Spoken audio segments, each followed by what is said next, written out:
Buenos días, hermanos. La lectura se encuentra en Mateo 15, del 21 al 30.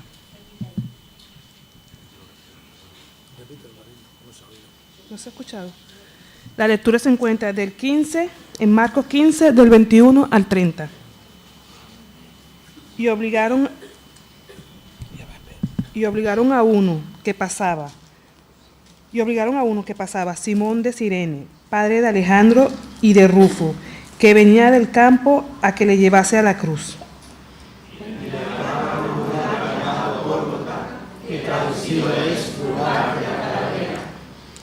Y le dieron a beber vino mezclado con mirra, mas él no lo tomó. Cuando lo vieron crucificado, repartieron entre sí sus vestidos, echaron suerte sobre ellos, se iban a cada uno. Era la hora tercera, cuando le crucificaron. Y el título escrito en su esposa era el Rey de los Judíos. Crucificaron también con él a 2 ladrones, uno a su derecha y el otro a su izquierda.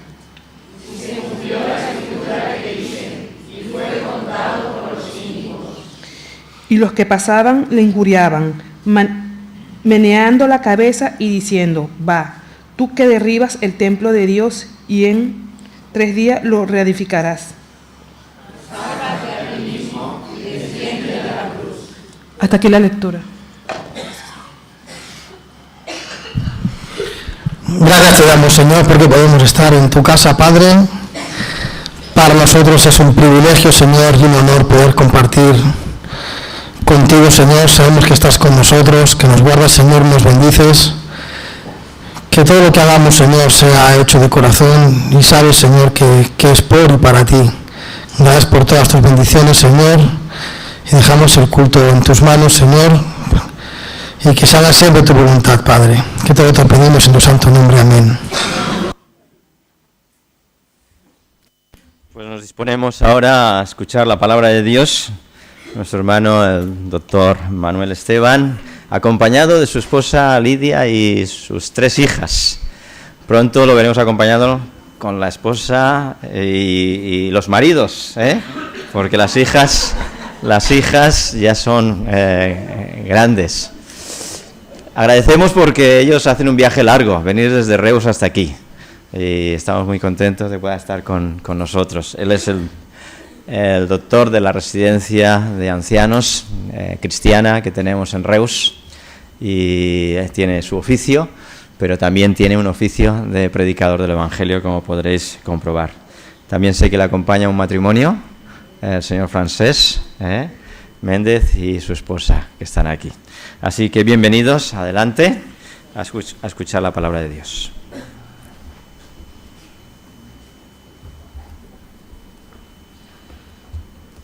Es un placer estar aquí con vosotros en esta mañana, en este día.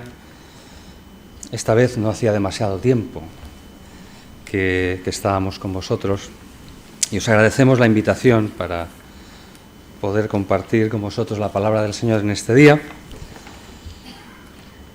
y también la oportunidad de ver a los amigos que hace tiempo que no veíamos, algunos hace muchos años, pero que estaban ahí en un cajoncito del alma guardados, ¿verdad? Y bueno, pues parece que el cajoncito se abrió, por la gracia de Dios, pues y aquí estamos. Bienvenidos, bienvenidos. Os traigo el saludo, el cariño de la iglesia hermana allí en Reus, y también del hogar de ancianos, donde también estamos de obras, ¿verdad? Eso de las obras, que es una bendición y una maldición, ¿verdad? Yo tengo en el coche también una, traerla por favor, para... Pues sí, también andamos allí de obras y tenemos un lío tremendo, ¿verdad? ¿Qué para qué? Bien, pues os traemos el amor y el cariño también de allí del hogar de ancianos, que sabemos que está en vuestro corazón y que lo amáis, siempre le tenéis presente al centro, y sabemos que le visitáis siempre que podéis de una manera fiel. Os agradecemos vuestras oraciones, os agradecemos vuestro apoyo y vuestro cariño, y allí estamos trabajando también en lo que el Señor pues nos permite, ¿no? Faltaría más.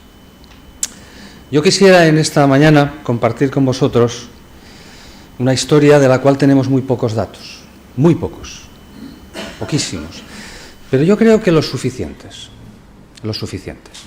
Me gustaría hablaros del hombre que pasaba por allí, que no es Luis Eduardo Aute. El hombre que pasaba por allí. La historia del hombre que pasaba por allí es una historia de la cual solo tenemos, ya digo, una foto, quizá dos. Y la hemos leído. Vamos a volver a leerla un momentito. Marcos 15, 21.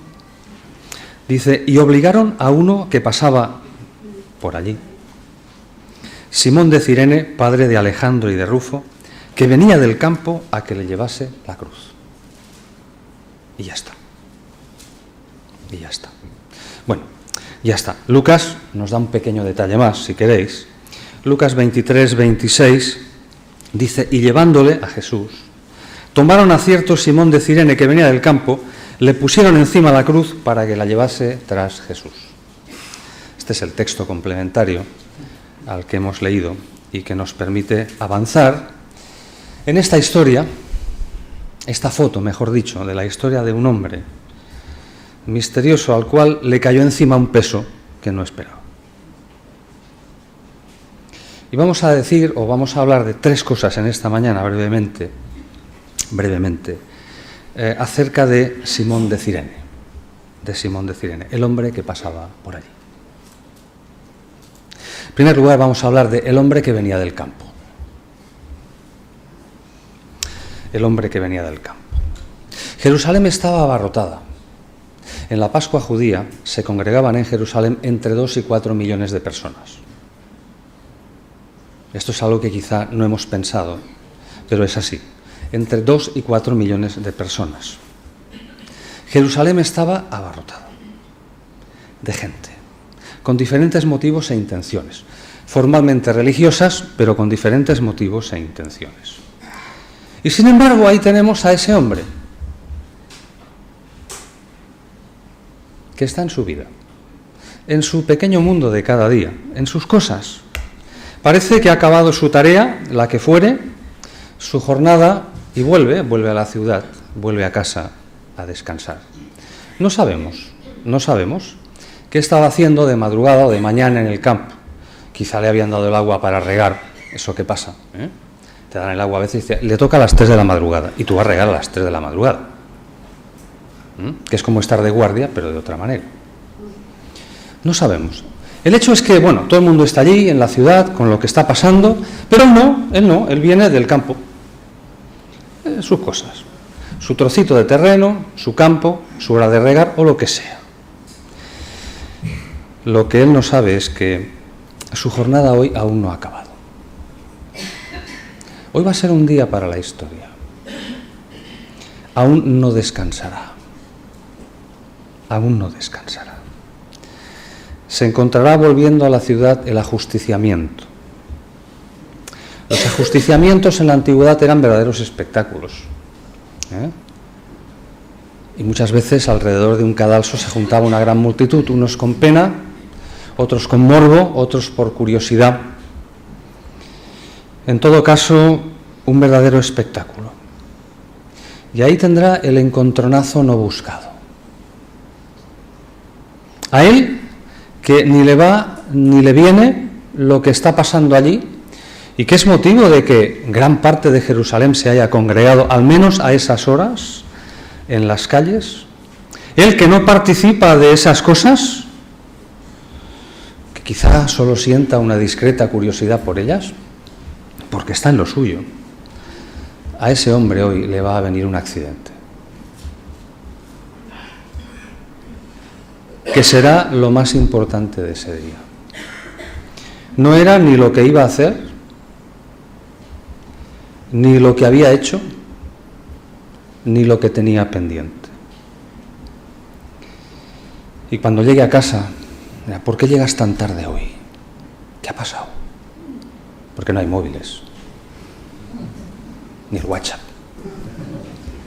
¿Qué te ha pasado hoy? ¿Por qué es tan tarde hoy? Porque hoy me he encontrado con un accidente. ¿Cómo te ha ido el día? Raro, porque hoy Dios ha chocado conmigo.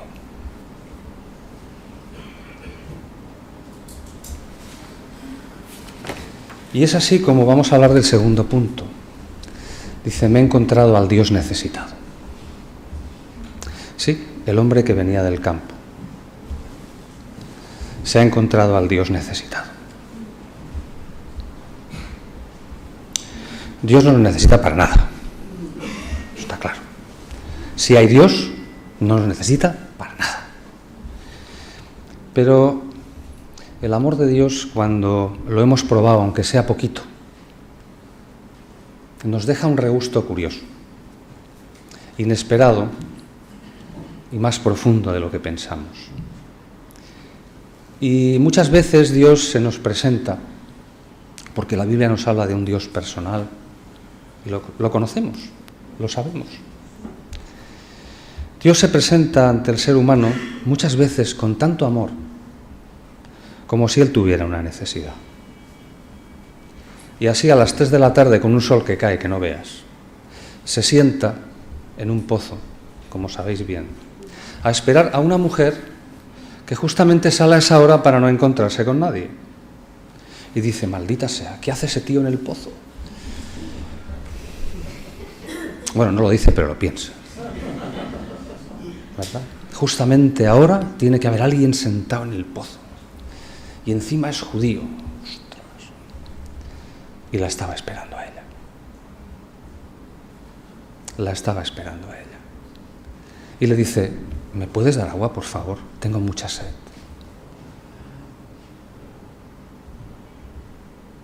El Dios necesitado es un símbolo del amor del Señor por cada uno de nosotros, que nos viene a buscar y entra en nuestra vida a veces por sorpresa, a veces despacio, a nuestro ritmo, nunca forzando nada, porque nadie puede decir nunca que Jesús obligó a creer en Él a nadie.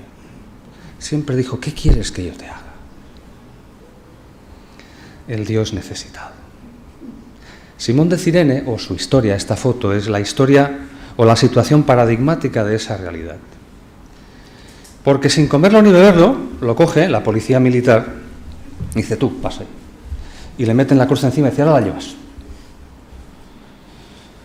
Cualquiera dice que no. Yo no. Yo no hubiera dicho que no. Yo hubiera hecho como él, lo que usted diga, oiga. Faltaría más. Me falta tiempo ya.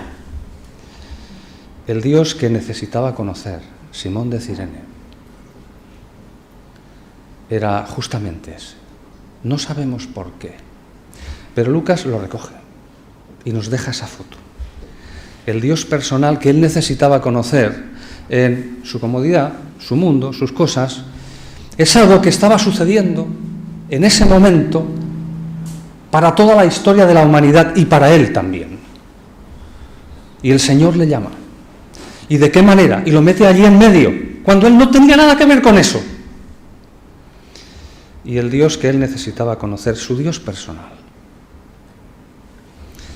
era un hombre agotado de no dormir, molido a golpes y sangrando. Él, que podía haberse liberado, permite que suceda eso, que alguien le lleve la cruz. Y ese día, para la historia, Simón recordará cómo el Señor le llamó en silencio a que andara literalmente detrás de él. Es una escena de miedo, porque hace él allí en medio, de humillación, de vergüenza, también de compasión y de tristeza y de impotencia. Y Simón llevará su cruz detrás de él, al ritmo de ese hombre que camina despacio, que ya no tiene fuerzas, y aguantará allí detrás, a un ritmo lento, eterno, los pasos de Jesús. Y es que en los planes del Señor, a veces, Él nos acorrala en el buen sentido, para que decidamos qué hemos de hacer con nuestra vida. Y por muy lejos que andemos en el campo, el Señor dice, ven aquí porque tengo que hablar contigo, me importas, necesito que hablemos, tú necesitas que hablemos. Mírame a los ojos y dime, dame una respuesta. ¿Me quieres seguir? ¿Qué cosas desagradables, extrañas, nos vemos obligados a hacer a veces, por la gracia de Dios. ¿En qué cosas el Señor interrumpe nuestras vivencias, nuestras vidas, que no quisiéramos? Y justamente eso luego hemos de reconocer que nos cambia la vida. Despierta nuestra alma, nuestra conciencia, y nos cambia. Y el Dios necesitado, que no lo era, coge al hombre que venía del campo y lo convierte en el padre de Alejandro y Rufo, que es la tercera parte. El padre de Alejandro y de Rufo. Así es como le conocerán en adelante los creyentes, como al padre de Alejandro y de Rufo.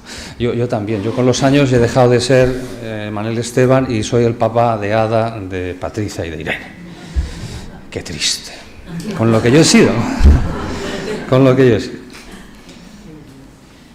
Pero así le conocerán, y por eso Lucas hace esa referencia cariñosa. Dice Manuel de Reus, ¿no? Dice, o María, la de Magdala, pues dice, el padre de Alejandro y de Rufo.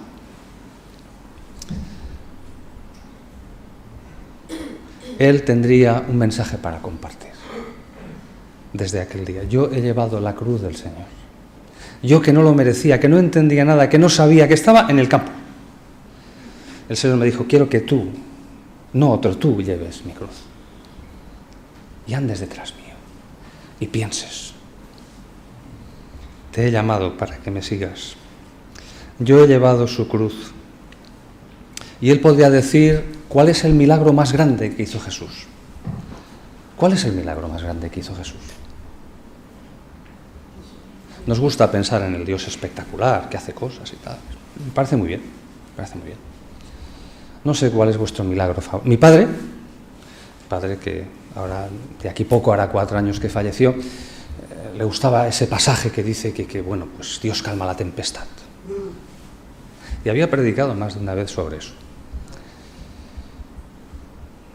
El milagro que Jesús hizo, el más grande de todos, es justamente el que no hizo.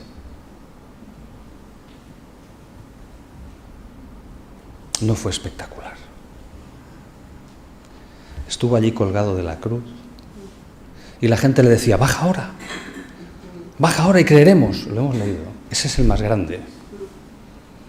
El que no hizo, dijo, no bajo. No bajo. Hoy no es el día para el milagro, es el día para aguantar y morir. Y Cristo se quedó en la cruz, porque era la hora de salvación lo más importante. El milagro más grande de Jesús es el que no hizo, el que no quiso hacer. Y Simón de Cirene no sabemos si se quedó a contemplar a Cristo allí o no, no lo sabemos. Pero sí que él podía decir, yo he llevado su cruz. Ah, hermanos, los honores extraños.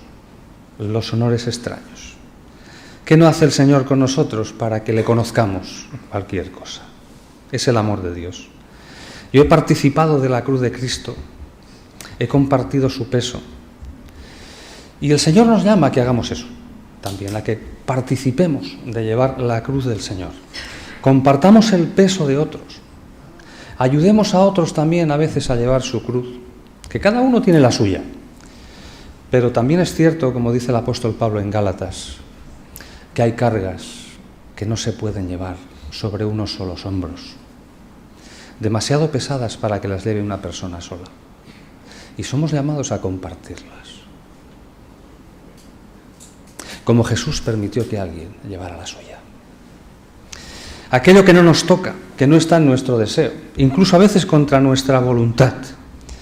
Pero el Señor dice, ayuda a llevar al que está al lado esa carga que él solo no puede llevar.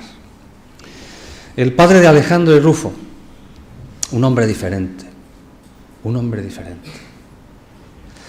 Alejandro y Rufo eran creyentes, seguramente. No sabemos qué pasó más adelante. Solo tenemos una pequeña pista en la epístola a los romanos, en las salutaciones finales. en las saludaciones finales del capítulo 16, en concreto, versículo 13, dice Pablo: saludad a Rufo, escogido en el Señor, y a su madre y la mía. Rufo, escogido en el Señor. O lo que es lo mismo, una persona ejemplar, de referencia, a quien amo especialmente. Por eso, porque es un creyente fiel. Y a su madre y la mía, que quiere decir que, de alguna manera, la mamá de Rufo había cuidado de él en algún momento de su vida. En algún momento de su vida. Quizá Simón de Cirene ya habría muerto. No sabemos de Alejandro qué había sido, pero encontramos que de alguna manera algo había pasado en esa vida. Y en esas pocas palabras de ese versículo podemos descubrir que algo cambió para siempre. Y podemos recordar, para acabar, esa promesa que es una promesa cumplida en muchas vidas y que nos ha de animar. En Hechos 16:31, el apóstol Pablo le diría al carcelero de Filipos: cree en el Señor Jesús y serás salvo, tú y tu casa. Y por tanto, tengamos fe en que el Señor, que hace esas cosas en nuestra vida, contaminará positivamente la vida de los que están a nuestro alrededor y les dará, como a nosotros, como siempre, a cada uno la oportunidad de creer en Él, de amarle y de servirle. Y eso sí, cada uno luego tendrá que decidir lo que quiere hacer. Y aquí vemos como, por la gracia de Dios, el hombre que venía del campo, que chocó con Dios, como todos y cada uno de nosotros un día, según la medida de la gracia y del amor de Dios, para que lo entendiéramos, se convirtió en un hombre distinto, el padre de Alejandro y de Rufo. Pues que el Señor os bendiga, para que pongamos nuestras vidas en manos del Señor, que nos cambia la vida cada día.